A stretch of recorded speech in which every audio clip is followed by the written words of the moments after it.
welcome to the weigh-in. And last night, Julian and myself had an amazing night. We went to see the Avengers Endgame, and holy shit. And listen to that Alan Silvestri score, man. Yeah. Just soak that up. It's so beautiful, and it's so part of our culture. He was actually the first composer that was allowed to score 2 Marvel movies. You know, that's important that they're going to allow this man to do these billion-dollar movies. I mean, he's the next John Williams, I guess you could say, right? No, absolutely. You know, Spielberg still likes to use Williams, but his scores aren't they don't stand out as much because he's a little older now, you know?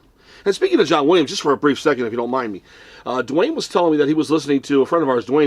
He bought the 1960s Lost in Space DVD set of the TV show. Okay. And that's where John Williams cut his teeth. So Dwayne says he's listening to it, and all his things he was working out on TV for Irwin Allen, who was the big producer of all those wild science fiction shows like, you know, The Time Tunnel and this and that, Land of the Giants.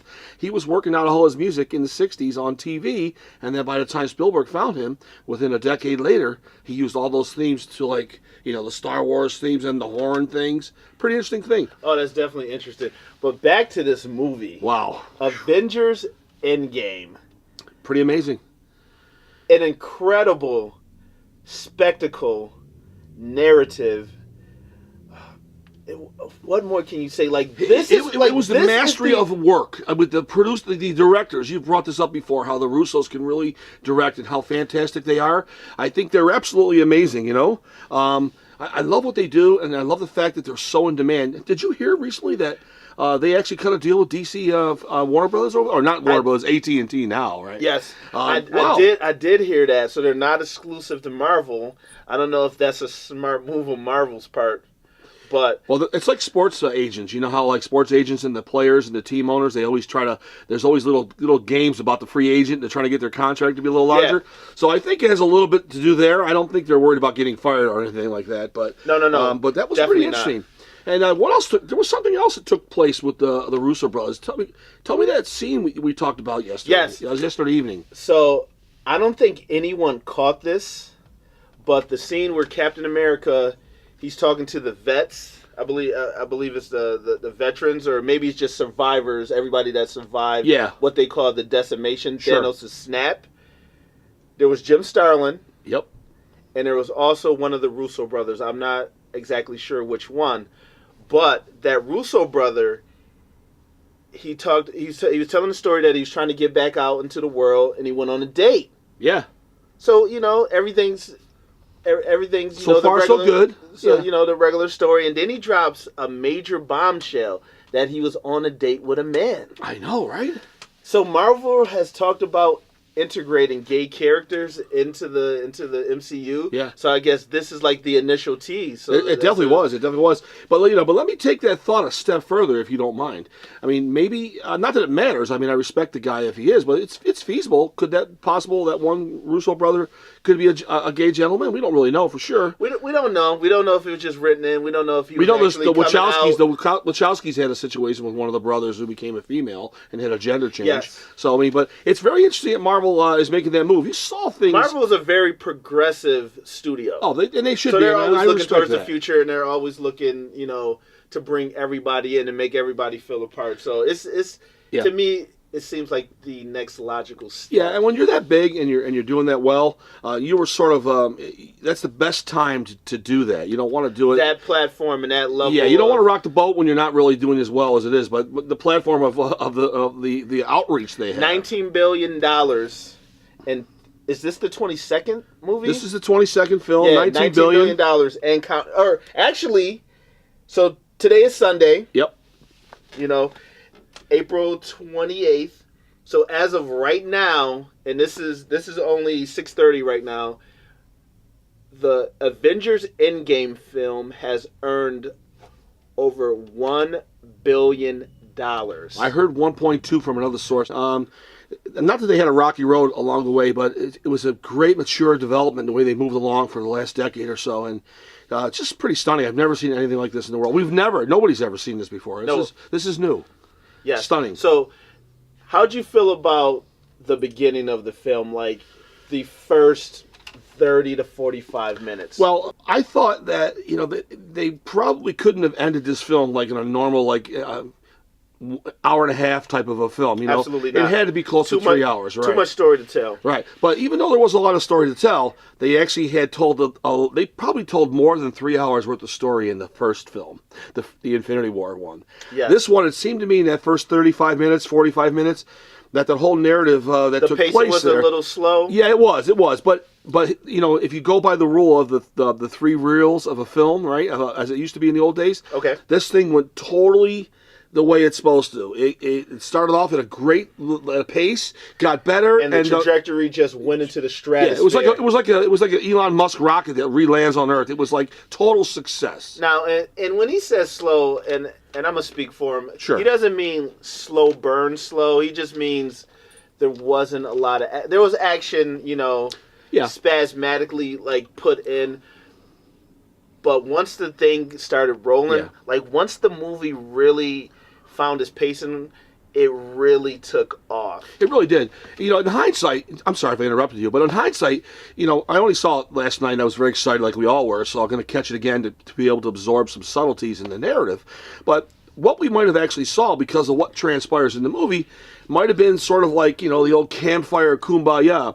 You get a chance to talk and refresh yourself and be friendly with your favorite characters from the early movie, which would be the Chris Evans and the Downeys and all those guys. And I think that was actually maybe more than I think, actually. There was a lot of fan service, and there was a lot of character development. Yeah, I did. So obviously, you didn't have all the Avengers in this film. But the ones we grew up with. The Avengers that we grew up with who are left, you know, they're the bulk of this film. They're what everything is aimed at. And Marvel did a phenomenal job of bringing out just a little bit more humanity. Like this seemed like this was the most grounded you really did. Marvel movie that I've seen ever. Yeah. But the stakes and everything that happens in the movie is high. so grandiose that it's hard to believe that you're even watching the same film. And it's not to say that it's cyclical, like it's flying over the place tonally. The tone fits perfectly. It's actually structured almost perfectly. You're right. This was almost, if not the perfect comic book movie.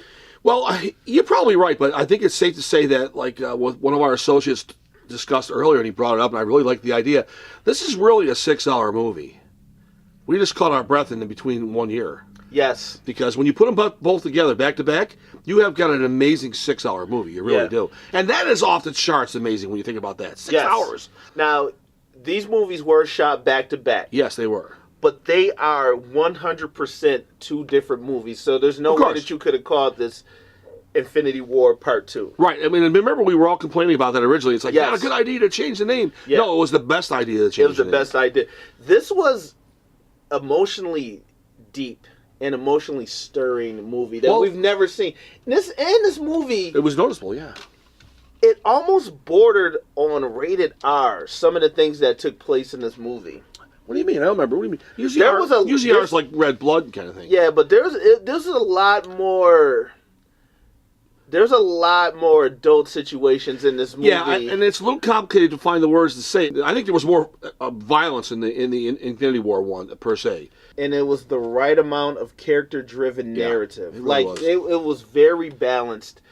Obviously, there's endless callbacks to different movies. Oh, they said and that was the plan. That was the plan. Yeah, Kevin Feige said that there's a lot of storylines that we are going to wrap up in this movie. One of the reasons why it was such a long movie, you know. So with a property like Marvel, who has 8,000, I believe, characters. That's what they're talking about, 8,000 characters. Just think where they can go, because they're going to have to do a lot of things after this. Again, we can't say what they're going to have to do, but I think we're all aware of this as fans, that, you know, some of the things. You know, one of the things I thought was really neat, too, is that Marvel connected in some abstract way elements of their golden age in this film too, a little bit. Okay. Which I thought was interesting. I can't say online. I mean, we talked about it yesterday, and I thought that was interesting too. So we get a chance to readdress everything we've seen a little bit along the 20-year path without anything going too far off the rails. And I thought the amount of cameos and people that are in this film and whatnot, it's pretty stunning. Yeah. You know, they really.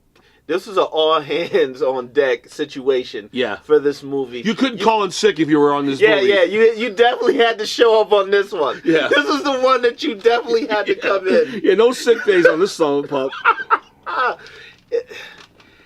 I left there. This movie has so many emotional beats early that there's no way that more than 50% of the audience left with a dry eye. It was such an emotionally hard-hitting movie, knowing that for whatever reason that this movie is titled Endgame, so that means that this is a conclusion. Yeah, and they're not scared to say it. Sometimes you wonder about the finality of a title like that, but actually, especially with a high-grossing brand like sure. that, you don't want to hurt the brand. Yeah.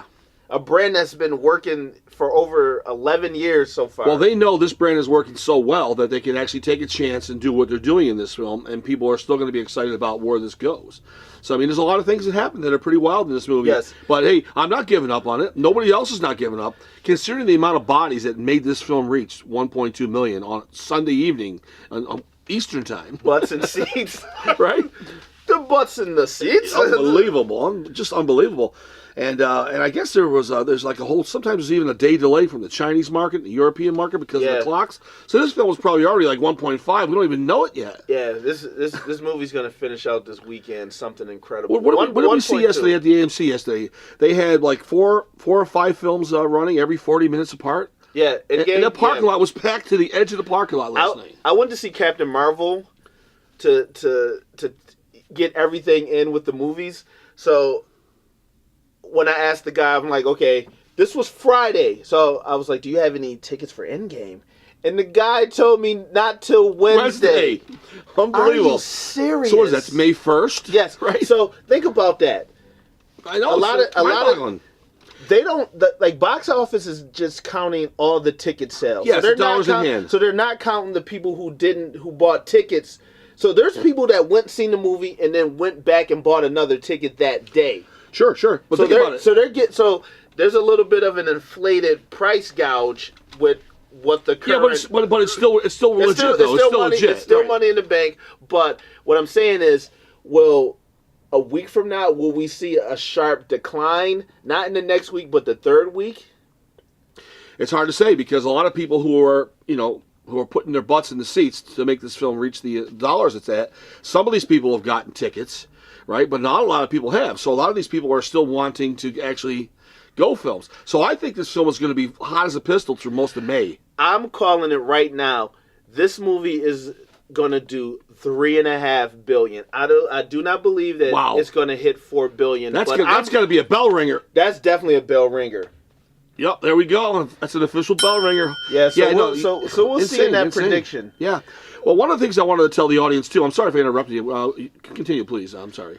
I was going to say something if you weren't. I was going to mention go ahead. This episode, we'll be wrapping this one up in a few moments, in a few minutes or so. I just want to let people know that, we're going to do a proper review of this, a nice long episode in a week or two. So keep an eye on that. Yes. This is just to keep the excitement going and to talk about the film because we wanted to talk about it so badly, and we couldn't spoil anything. So we thought we gave you some good information. Yeah, and let me interject this: if you're listening to this and you have not seen the movie, you're going to go see the movie, and as soon as you come out of the movie theater, you're going to want to talk about it. For people who have not seen the movie yet, do those guys a favor and wait till you get into your own personal space where you can talk about the movie. I had the gift of having this movie not be spoiled at all, so I went in blind, and that is the best way to go.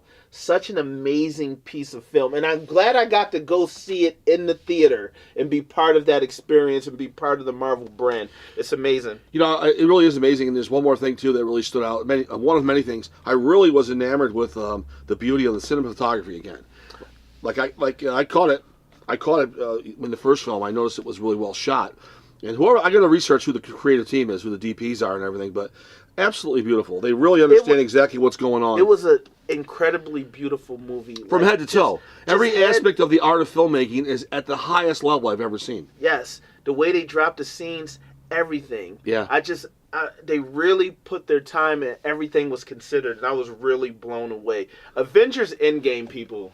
Go see it. Go see it. We should give it a little round of applause. Again. We'll see you, folks. We'll talk to you next week.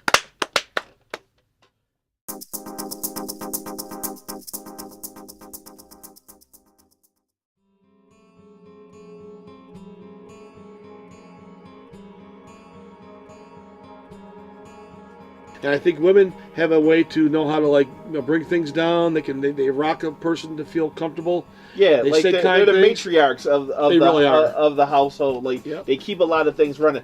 I know a lot of dudes who could not function without their girl, like straight up. Like you mean like a gentleman, a guy who might be your age? He's his general girlfriend, right? Yeah. She pays the bills. She makes sure that he hits his doctor's appointments. She makes sure that he's up on his student loans. Like she makes sure that his car notes paid. Like she's the one that's running his life. It's like that in life anyway. I wouldn't be surprised if she's laying his clothes out. She could be.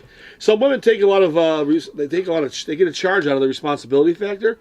A lot of times it's that nurturing, it's that sense of satisfaction. No, absolutely. Like they could be taking care of a little boy, a little son, or whatever it is. That's what women are bred to do. It's a fantastic trait that they have. It's a power. Yeah. I love it. We'd be lost without them.